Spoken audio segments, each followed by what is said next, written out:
Kembali lagi bersama saya Abraham Silaban. Kita sudah lihat bagaimana tindakan yang dilakukan oleh Menteri ATR BPN Pak Marskal Purnawirawan Hadi Cahyanto yang terjun langsung ke lokasi untuk menyelesaikan sengketa tanah di beberapa titik di kota Surabaya.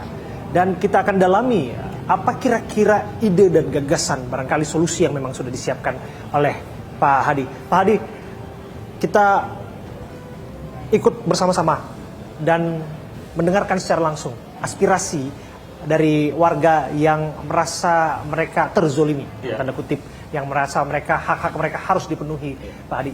Dan sebelum sampai kepada apa yang disampaikan mereka, tapi memang pola-pola demikian memang sudah berjalan ya dalam Kementerian Pak Hadi untuk terjun langsung, identifikasi masalah, temui masyarakat dan temukan solusinya. Ya. Memang sebelum saya terjun di lapangan, saya juga sudah sampaikan kepada seluruh pejabat di ATR BPN bahwa untuk menangani satu masalah, kita harus tahu permasalahan di lapangan, yang kita sebut dengan deteksi. Ya. Kemudian setelah kita masuk ke lapangan, apa sih yang terjadi? Itu kita harus tahu, kita sebut dengan identifikasi. Dan yang ketiga, kalau kita sudah tahu identifikasi, permasalahannya apa, pertimbangan hukumnya bagaimana, baru kita eksekusi. Ya, jadi deteksi, identifikasi, eksekusi. Ini yang saya selalu lakukan di lapangan. Nah, ini saya ingat dengan pola ketiga itu, saya ingat ini semacam siasat tempur yang biasa dijalankan ketika masih menjabat sebagai seorang panglima. Mengapa saya harus angkat itu? Karena saya mengatakan demikian, perlengkapan kita untuk datang ke sini pun memang masih didukung penuh dengan instrumen-instrumen kemiliteran, Pak Menteri, dan siasat militer itu memang diterjunkan langsung, strategi untuk mengentaskan soal mafia tanah dan sengketanya.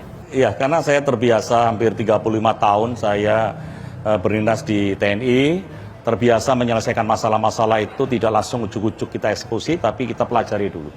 Apa permasalahan yang terjadi di lapangan, bagaimana dengan aspek-aspek geografi, demografi, dan komunikasi sosialnya bagaimana, setelah itu baru kita selesaikan di lapangan. Nah, apa yang kita laksanakan hari ini, kita berangkat dari Halim menggunakan pesawat CN295, ya, terbang dari Halim menuju ke Surabaya dengan saya minta pesawat juga disetting duduknya seperti militer, ya, kita tidak duduk seperti eksekutif, namun ya kita kelas-kelas militer supaya semacam ada penyiapan prajurit siap tempur. Nah, itu dia. Jadi psikologinya itu fisiologi kita akan menuju ke lapangan.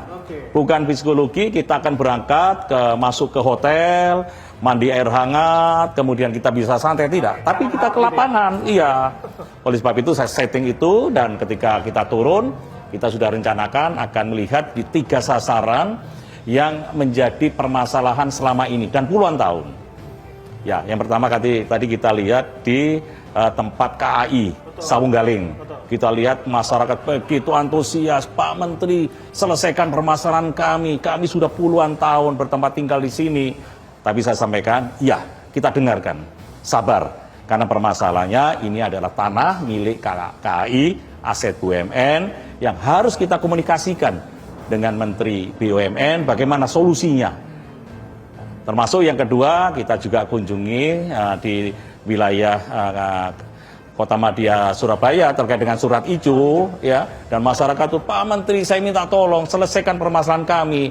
Kami juga sampaikan, iya, saya harus tahu permasalahan di lapangan karena ini aset milik pemerintah kota. Iya, kan tidak mudah kita harus mengeksekusi, harus kita diskusikan. Yang ketiga ke Pelindo. Pak Pelindo juga sama, Pak, rumah ini udah saya tempati sekian tahun. Bagaimana, apakah saya bisa memiliki tanah ini? Iya, saya dengarkan, nanti akan saya selesaikan setelah saya koordinasikan dengan instansi-instansi terkait. Oke, jadi pendekatan militeristik tidak terlepas sesungguhnya dari apa yang dijalankan oleh Pak Hadi Cahyanto setelah pensiun dari ketentaraan, kepejuritan, sekarang juga menjabat sebagai seorang nomor 1 di Kementerian ATR dan BPN. Itu tetap dijalankan ya, Pak ya? Oke. Iya. Jadi apa yang saya lakukan pendekatannya, memang metodenya adalah metode yang saya geluti selama 30 tahun. Tapi di sana pun secara humanis tetap saya jaga supaya masyarakat juga percaya dengan solusi yang akan saya ambil dan akan saya tawarkan kepada kementerian maupun pemerintah daerah. Oke, tentu saja Pak Menteri, harapan masyarakat itu adalah solusi nyata bagi mereka. Pak Menteri hadir di sana di tengah-tengah mereka untuk menjawab persoalan yang ada tentu saja ya. Pak Menteri, nggak mudah saya pikir ya, karena sudah disinggung tadi. Kasus pertama bersinggungan dengan BUMN, kali ini PT KAI. Kasus kedua bersinggungan dengan pemerintah Kota Surabaya. Kasus ketiga bersinggungan balik lagi ke BUMN Pelindo.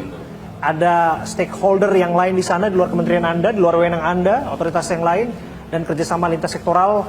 Nampaknya solusi yang harus diambil oleh Pak Menteri. Bagaimana Pak Menteri bisa piawai menyelesaikan persoalan ini? Takutnya ada gesekan antar kementerian. Iya, itulah saya akan kumpulkan data sebelum saya menawarkan beberapa solusi yang solutif, ya kan, yang juga bisa diterima oleh masyarakat dan bisa diterima juga oleh instansi terkait BUMN. BUMN dalam hal ini pemilik aset itu juga tidak merasa bahwa kehilangan asetnya, dan masyarakat juga bisa menerima, diakui, dan memiliki kepastian hukum. Oleh sebab itu, 3 solusi yang saya sampaikan kepada ketiga permasalahan ini, baik BUMN maupun ke pemerintah kota. Yang pertama adalah tanah itu bisa diberikan kepada masyarakat dengan status sertifikat hak milik. Ya, itu yang pertama. Tapi ini harus perlu dengan kalkulasi yang matang. Soalnya ini adalah aset-aset milik BUMN dan milik pemerintah yang tercatat kekayaan negaranya ada di Kementerian Keuangan. Dan yang kedua adalah negara atau BUMN juga tidak kehilangan kekayaannya, pemerintah kota juga tidak kehilangannya, tapi masyarakat bisa menikmati tanah tersebut adalah HGB di atas HPL. Jadi ini adalah konsep pemanfaatan aset oleh masyarakat. Nah, urusan nanti administrasinya, bagaimana membayar tarif, itu adalah bagian dari tugas pemerintah daerah atau BUMN, bisa melihat, mengklasifikasi, kalau masyarakat berpenghasilan rendah mungkin akan diberikan tarif sangat rendah, kalau masyarakat yang mungkin mampan ya sesuai dengan aturan. Dan kelebihannya adalah apabila kita memberikan HGB, masa jangka waktunya itu 30 tahun. Kemudian bisa diperpanjang 20 tahun, diperbarui 30 tahun. Jadi semua total bisa 80 tahun. Itu diatur dalam PP nomor 18 tahun 2021. Oke, sampai di sana Pak Menteri. Beberapa di antara mereka tadi saya juga berdiskusi langsung dengan warga yang mengeluhkan soal retribusi.